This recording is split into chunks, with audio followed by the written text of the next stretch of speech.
પ્રકરણ 6 ગબુનું સપનું.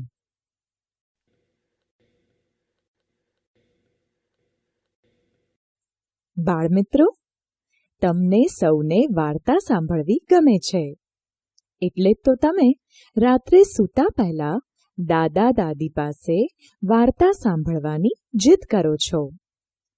દાદા દાદી પણ તમને પ્રેમથી સરસ મજાની પરીઓની, રાજા રાણીની અને સૂર્ય, ચંદ્ર, તારા, ગ્રહો વગેરેની વાર્તા કહે છે.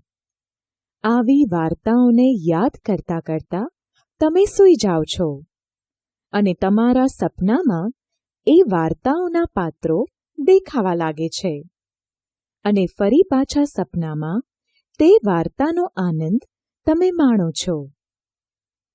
બાળમિત્રો, તમારી જેમ ગબુ નામની એક છોકરીને પણ અલગ-મલગના સપના જોવા ગમે છે.